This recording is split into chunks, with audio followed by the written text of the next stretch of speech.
Hey guys, it's Sarah from Just My Typewriter, and it's time for a type test to the death, or a type comparison between two models. So recently I was out at a thrift store and I ran into a $25 typewriter, which are really hard for me to turn down. So I ended up picking up this 1960s Sterling and bringing it home with me.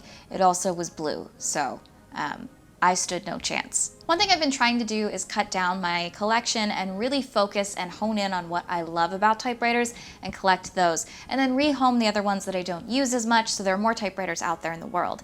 And one way to do this is by testing all my typewriters and seeing what I like about them and seeing what I don't like about others. So I ran into this problem where I love the 5 series and I have all the 5 series typewriters, but that doesn't necessarily mean that I need to have all the 5 series typewriters forever. So I wanted to see, by getting this new Sterling, if it could beat out the 1949 Sterling I already had in my collection and kind of replace that in my 5 series collection so that I don't end up with 2 of the same thing, because I already have kind of a lot of the same thing, as obvious by the shelf behind me. So I've done this concept before where I'll take 2 models of the same company and the same model name from different time periods and test them against each other to see what I like better. So today we'll be taking a 1960s Sterling against a 1950s Sterling. Now, the Sterling model was a very popular model made by Smith Corona. In fact, they have it in a bunch of different body styles across the line. It was released in the 1930s, around 1934, in the flat top design, which I have here in my Corona Standard.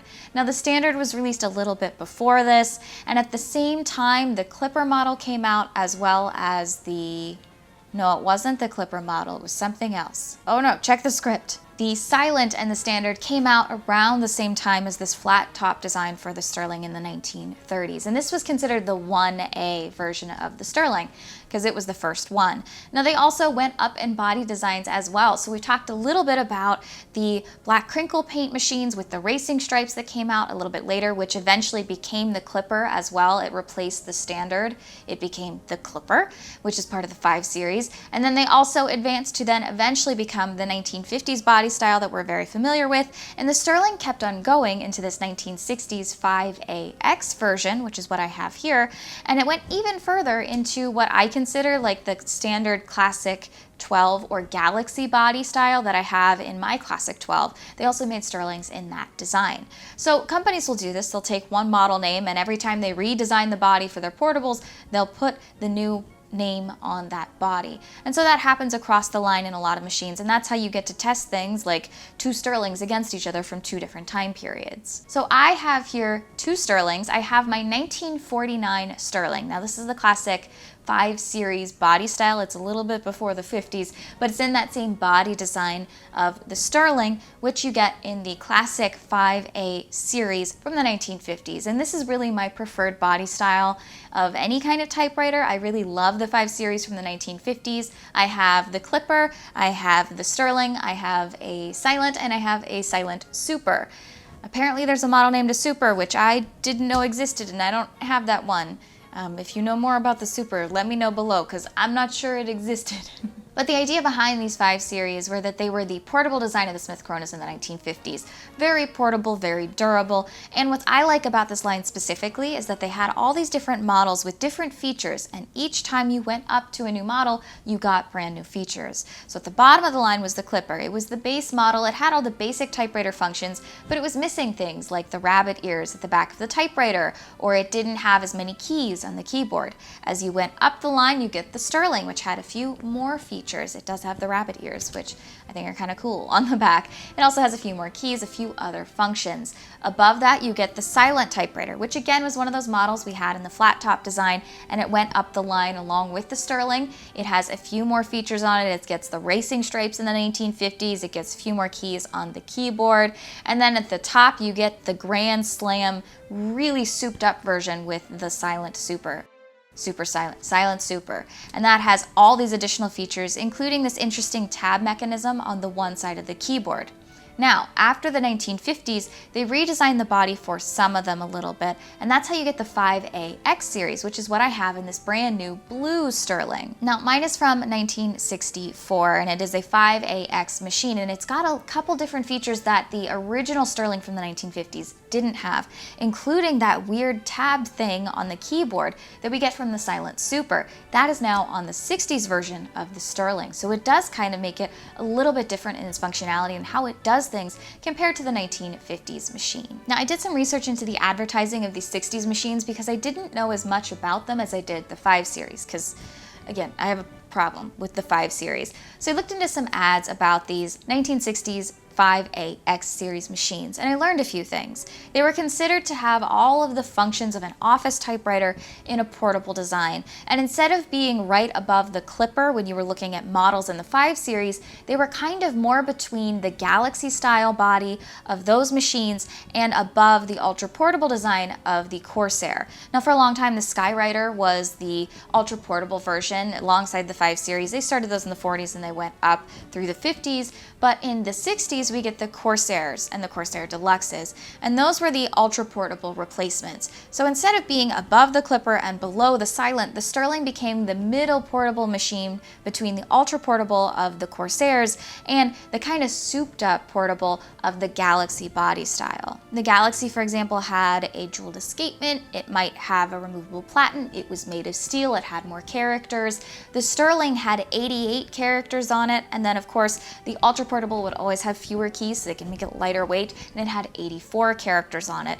The construction of the sterling is a little bit heftier, it's a little bit weightier. When you look at the shipping weights for these machines according to the advertisements, the sterling I have would weigh about 20 pounds in shipping, and the Corsair would weigh about 12 pounds in shipping. Now, I've weighed my Corsair before, and I know it weighs about 9 pounds, 10 pounds as just the machine itself, so that would equate for a couple more pounds when it comes to shipping, and I can only assume the same would apply to the sterling, which would put it about 18 pounds, which is well below what that Galaxy would weigh when it was shipping. So that kind of gives you an idea of where this 60s sterling sits in the kind of history of typewriters as we move into the 60s. It did come in 3 available colors. There was a gray one, there was a green one, and there was a blue one. I have the blue one. They didn't seem to have fancy names for these colors as they did with the 5 series machines, things like Alpine Blue, Coral Pink, Seafoam Green.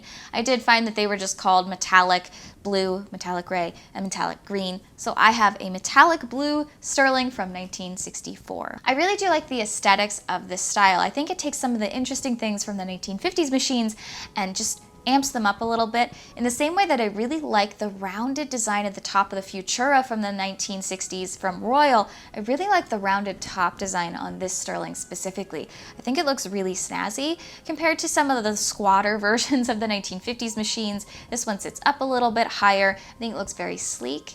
The body design is similar, but the top cover is a little bit different. It's a little flatter. And of course, there are some features that are different between these two machines. So let's start with the 1949 sterling. I've had this machine in my collection for a really long time. I think it was actually almost one of the first 5 series machines I ever received. I found it at an estate sale for about $15. I took it home and cleaned it. And what I really liked about this was how easy it was to take off the body of this machine.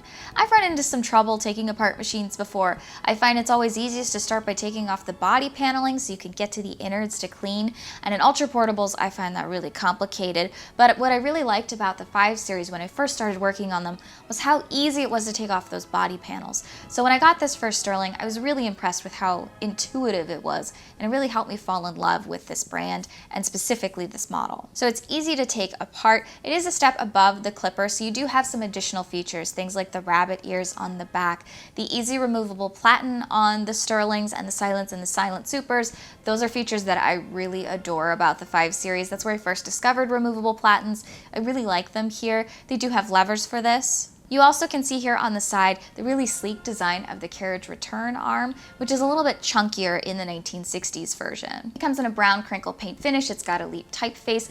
I really do like this machine. There are quite a few things about it that I really enjoy. There are, however, a few things that I don't like about my 1949 machine, and I've called him Knightley after the Jane Austen hero. So on this machine, I do seem to be missing a few features. I think mine is missing this front panel cover on the right side of the carriage. I don't know where it went, but I do feel like there's something missing there that would cover that up. It just looks a little unfinished on the side. I think that's just a my model problem. On this right side, there's also an additional lever to release the carriage underneath the knob here, and I really dislike the placement of this. I find it really complicated. Anytime I go over there to do anything, I might accidentally hit it and lose my place in the line. I do not like the placement of this carriage release lever. Something about it just doesn't work for me, and I've become kind of a Goldilocks of the 5 Series. Another thing I've noticed is I really like the removable platen aspect of typewriters. I think it's such a smart design feature, but I find it really difficult to release the platen from the right side on this machine. I feel like there's an arm missing here or a spring missing here. Now this could be because I'm missing that front panel cover, but I find it really difficult to release the platen. In fact, I tried and I couldn't make it work, so I just stopped trying. I'm also missing a 1 key on this keyboard. Now you do get that as you move up. You go into the silent or the silent super, you get a few more additional keys on the keyboard. But the basic design and concept of the 5 Series is all in this machine, and I do like typing on it. Here's a quick little type sample.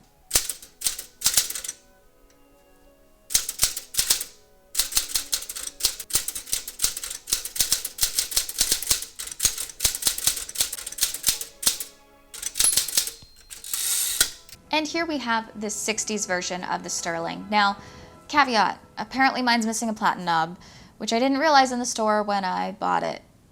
So I'm sitting here filming a new video, and I realized I did something stupid.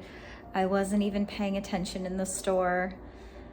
You'll see what I just did. So this typewriter looks totally fine and normal, right? And then you take it out of the case and you realize it's missing a platen knob. Oh, I feel so stupid.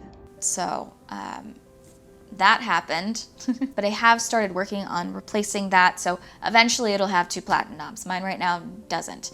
But there are some features on this Sterling that I actually really enjoy. Of course, it still has the rabbit ears and a little bit of a different body design to it, and obviously a different color, but there are some features on this keyboard that I think they take from the Silent Super and apply to this Sterling model.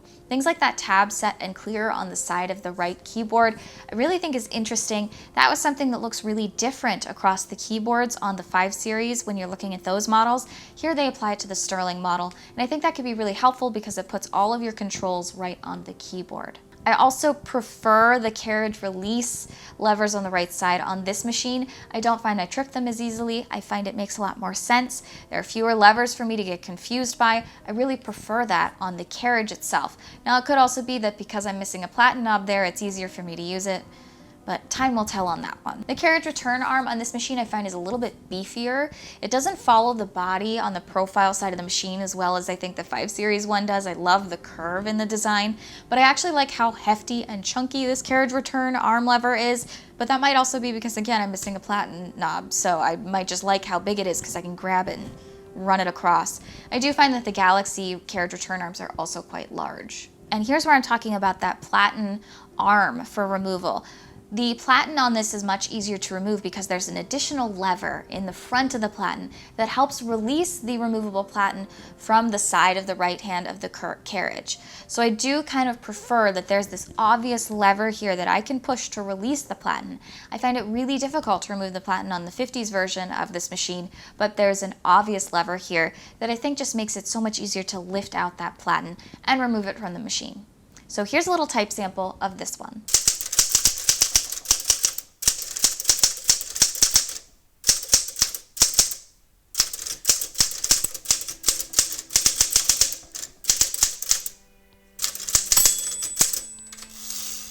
There are a lot of things to love about the 5 Series, and they're some of my favorite models in typewriter history. But as I'm comparing models and going up the line, I do think there are some really interesting additions to the 60s version of the Sterling that aren't in my 1949 version that I think might make it a little bit more of a usable typewriter than the one I already have. I like both of these machines. I like how both of them type. I do find that I like a little bit more of the 60s version. It feels just slightly smoother. Now that could be in adjustments, but I kind of like the additional features on this machine, and I like the aesthetics of it a little bit better than my 1949 Sterling. But that's something to note, is that every time we go up in typewriter history, they add more features, they add more cool things to it, they make things easier to use, and that's just something to note. In the 60s, they had all these additional features that they might not have had in the 50s because they learned as they went through the 5 series. So I think this is a nice middle of the road portable typewriter in the Smith Corona line. It's not as heavy as a Galaxy, which is like a really souped up good portable. I really like the Galaxy body style. I have a Classic 12 and I think it's a great machine. I really like the body style of it, one of my favorites. But I think that this is just a step down in size, but it still has a lot of those features which I like on the 60s machines. I love the color and finish of this machine. I think it looks really gorgeous and beautiful, but it's kind of cool to compare models as they go up and see what's different about 2 of them. Now, 5 series still has my heart, but as I'm looking at reducing my collection, honing in on what I like, it's important for me to compare models like this so I can determine if I want to keep one Sterling over the other, or if they're different enough for me to have both of them. As a hoarder, that can be difficult for me to determine, but with type tests like this, it's a little bit easier for me to go through and determine what I like about a machine. I think the 60s version has a lot of the features I'm looking for in a typewriter. It's easy to use. It has these additional features which I like on typewriters, and I also like the typeface on this one. It's just slightly bigger, and I find more and more that I kind of prefer the look of that typeface to smaller typefaces. So that's another thing that might make me keep the 60s version over the 50s version. I love the body style of the 5 series from the 50s. It's just kind of cool to see how they've advanced over time. So let me know down below in the comments what 5 series machines you like the best, what body design styles you like the best in your typewriters, and if you have a 60s 5AX typewriter. I'm kind of getting into it. I kind of like it. If you're looking for more typewriter content, I have other videos on this YouTube channel as well as an Instagram at just.my.typewriter. I want to thank you all so much for watching and remind you, you're just my typewriter.